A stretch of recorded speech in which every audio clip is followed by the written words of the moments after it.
عمران خان ته چې دی نو په 9 مئی کیسونو کې چې دی نو په 8 کیسونو کې ضمانت میلاو شو. ملګرو آیا عمران خان به اوس ریا کېږي او که نه ریا کېږي؟ ویډیو راسره مکمل وګورئ، د پی ټي آی پین والا ته یې ولیږئ ځکه چې هغوی دپاره د خوشخبرۍ خبر دی. څنګه چې تاسو ته پته ده 9 مئی 2023 کې چې دی نو عمران خان چې دی نو هغه یې جیل کړی و. چې کله دا جیل کړی و که نه د هغه نه پس چې دی نو خلکو چې دی نو توړ پوړ وکړو، عوام راوتی وو چې دی نو هر څه وسېځل، روډونه چې دی نو بند کړي وو، ډېر غټ نقصان یې چې دی نو پاکستان له ورکړی و. ملګرو د هغه نه پس چې دی نو عمران خان چې دی نو هغه یې ریلیز کړو، یو څو ورځې پس چې دی نو بیا عمران خان چې دی نو هغه یې ونیو، هغه یې جیل ته واچولو. اوس چې دی نو عمران خان ته چې دی نو په 9 مئی کیسونو کې چې دی نو په 8 کیسونو کې چې هغه ته ضمانت میلاو شو.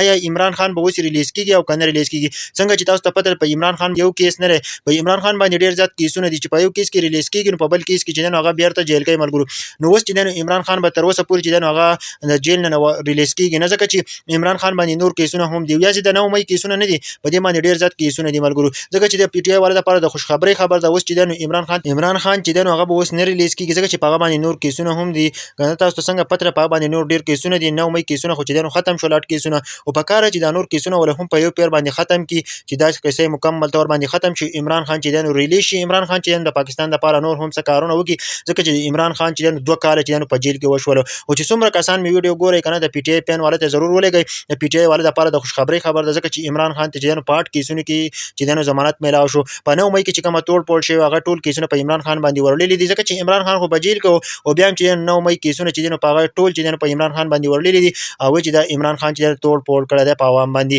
بلکې عوام چې دی نو راوتی وو چې تاسو زمونږ ریډ لاین چې دی نو تاسو عمران خان زمونږ ریډ لاین دی او تاسو چې دی نو عمران خان نشئ جیل کولی. نو په هغه ټیم کې چې حکومت ولګېد او دا چې دی نو عمران خان یې هم جیل کو او ټول کیسونه په عمران خان باندې هم ورواړېلو او نور عوام چې دی نو هغه هم جیل کړی و. ملګرو اوس چې دی نو په 8 کیسونو کې ورته ضمانت میلاو شو. د خوشخبرۍ خبر د ټولې پی ټي آی ټایګرانو ته ولېږئ، ځکه چې ډېر د خوشخبرۍ خبر دی. ډېر وخت پس چې دی نو عمران خان کیسونه چې دی نو 8 کیسونه ختم شول په 9 مئی کې. انشاءالله ډېر زر به انشاءالله دا ډېر زر به چې نور کیسونه هم ختم شي. تاسو په دې باره کې څه وایئ؟ ښه غوندې کمنټ وکړئ. پی ټي آی ټایګران ضرور کمنټ وکړئ.